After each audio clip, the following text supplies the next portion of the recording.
শুভ সপ্তমী। চলো ঠাকুর দেখে আসি। আমি তো একদম রেডি। আর হ্যাঁ, এই সুন্দর জামাটা দিয়েছে আমার দিদি। আমি তো রেডি হয়ে একটু ক্যাত মারছিলাম, আর ওই যে পেছনে দেখো বরকে বসে বসে জুতোয় ফিতে লাগাচ্ছে। যাকে বাইরে নন্দ জামাই এসে হাজির। চলো এবার যাই তাহলে। এটা হলো আমার ছোট ননদ আর নন্দাই, একসাথে ঘুরবো বলে বেরিয়ে পড়লাম। আজকে প্রথম প্যান্ডেলে পৌঁছলাম, যদিও রাস্তায় অনেক ঠাকুরই দেখে নিয়েছি। বাহ, অসাধারণ।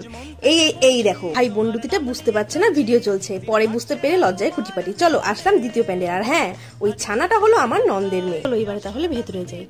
আহা, কি অপূর্ব, দেখেই মন জুড়িয়ে গেল। সত্যি অসাধারণ।